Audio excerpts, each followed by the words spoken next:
Our alternating dumbbell rows are a strength and stability exercise for our back.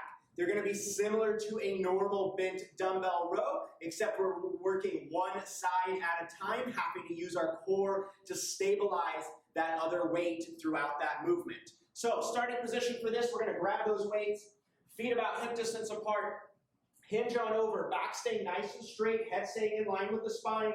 Dumbbells are going to be right in front of those legs, right underneath belly button height.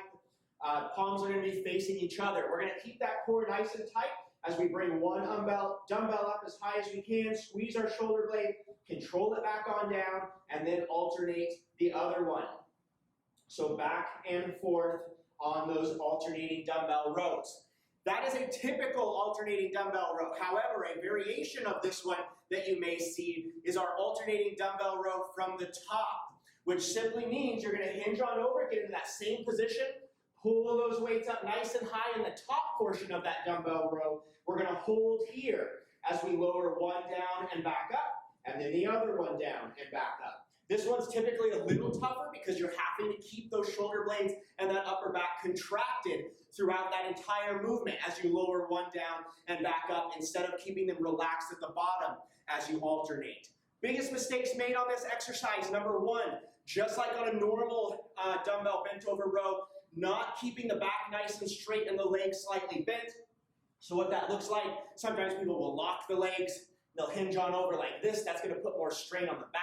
So keep a slight bend in them. Other people will kind of just roll that back on over like this. And that again will put more strain on the low back. Focus on that hip hinge, pushing that butt out, keeping that back nice and straight. Utilize a mirror if you need to find that good position. Another most common mistake made on this one, not getting hinged over enough. So instead, someone will be up like this. This is going to involve more of your traps and the shoulders. We want to be working our back here. So try to get that upper body hinged on over, fairly close to parallel with the floor. Those dumbbells are going to be in front of me. They're not going to be back here at my sides. I'm going to get full range of motion. All the way up, squeezing the shoulder blades.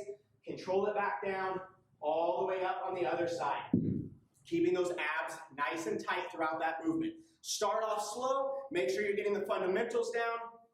Make sure you're controlling each one individually, and then start to build up in weight from there.